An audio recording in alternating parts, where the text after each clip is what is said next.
A new book has recently emerged that has a striking message. It says that the true ruling class of the world is changing. Power is shifting into the hands of a new kind of elite, one that shapes the lives of ordinary people like you and me. In this video, we're going to explore this rising class of overlords. Who are they? How do they operate? And what their influence means, not just for you and me, but for the people of Africa. Now, more than ever, it is critical that we see the world as it really is. Only with clear eyes can we prepare ourselves to face any challenges that may lie ahead. If that's something that you believe in too, then this video is for you. If you don't know me, my name is TJ, I'm Nigerian and British mix, and on this channel, we talk about African geopolitics. So do you remember when Kanye West said this? You ain't got the answers, man. You ain't got the answers.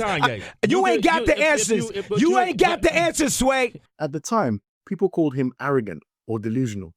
But hidden beneath the noise was a fascinating reference that he made: the Medici family of Florence. I am the #1 most impactful artist of our generation. I am Shakespeare in the flesh. Walt Disney, Nike, Google.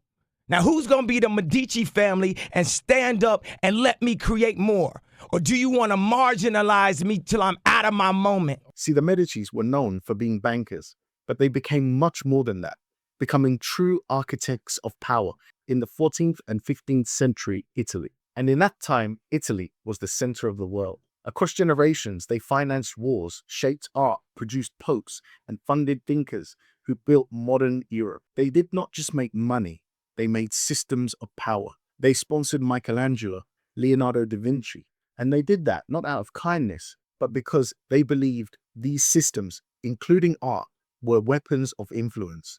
Beauty was propaganda, the church was business, and business was domination. Kanye's reference was not random. He was comparing himself to Michelangelo, a creator seeking patronage from the true rulers of its time. In our age, that same dynamic still exists. Only the new Medicis are not in Florence. They are in Silicon Valley, Riyadh, and Wall Street. Today's Medicis are the Musks, Bezoses, Zuckerbergs, Peter Thiels, and Mohammed bin Salmans of the world. They're not bound by national laws. They operate through data, algorithms, and artificial intelligence. Their power is invisible but absolute, because it controls what we see, what we buy, what we believe, and increasingly, how we think. Predictive policing, orbital tracking, biometric profiling. What if I told you that Orwell's surveillance dystopia isn't coming? It's already here. That every sector is infiltrated, from healthcare and finance to education and law enforcement. That the systems we interact with every day are quietly being steered, not by governments, but by powerful, shadowy, unelected tech elites, better known as technocrats. We aren't under surveillance, we're in it.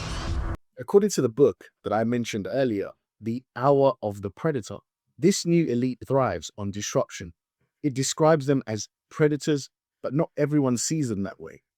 In truth, these are simply the men and women who have mastered the new tools of power in the current age: technology, networks, and speed.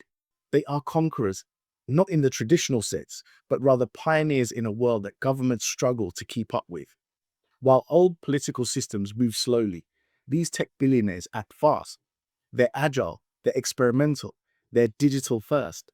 They position themselves at the center of a new paradigm where money is no longer physical, it's code. Wealth has become data and power that flows through the systems that manage it. This is why we're seeing the rise of cryptocurrencies and the rapid adaptation of digital currencies by central banks. The world's financial order is being rewritten in real time. Traditional banking, the backbone of the old global system, is becoming obsolete. And those who control the flow of digital money, algorithms, and networks are quietly becoming the architects of global influence. This doesn't necessarily mean that they're colonialists in the old sense, but they are pioneers building systems that no government can fully match. They are why the Africans must pay, and that, ladies and gentlemen, is why Africans must pay attention. We need to understand this new world, not from a place of fear, but from a place of awareness and readiness. Because in this new era, control does not come from land or armies, it comes from innovation and information.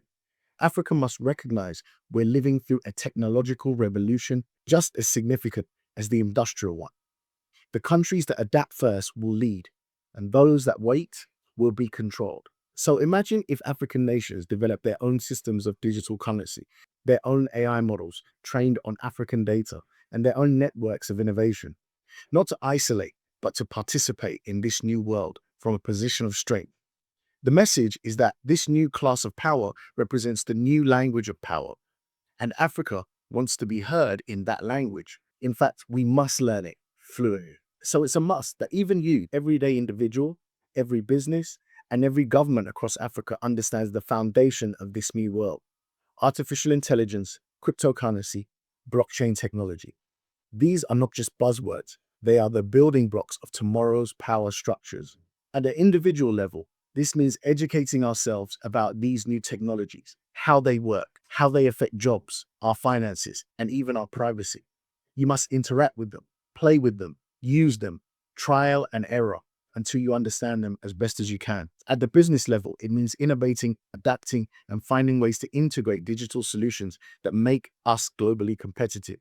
And at the government level, it means crafting bold policies that protect national interests while investing in homegrown innovation. That, ladies and gentlemen, is a call to action. Awareness is no longer enough. Understanding and participation are the new tools of sovereignty. The world is fast changing. Those who understand it will shift and shape the next century. The question is, will Africa be a spectator, or will it seize the tools of the future and build its own destiny? I would love to know what you guys think out there. Have you noticed this new class emerging? Please leave your thoughts in the comments. But if you have nothing to say, would it be too much for me to ask you to write the words, "Africa, stay curious"? It just lets me know that you watched the video to the end, you like what I'm doing, and you want me to continue. Thank you so much for watching this video today, and I'll catch you in the next one. Peace.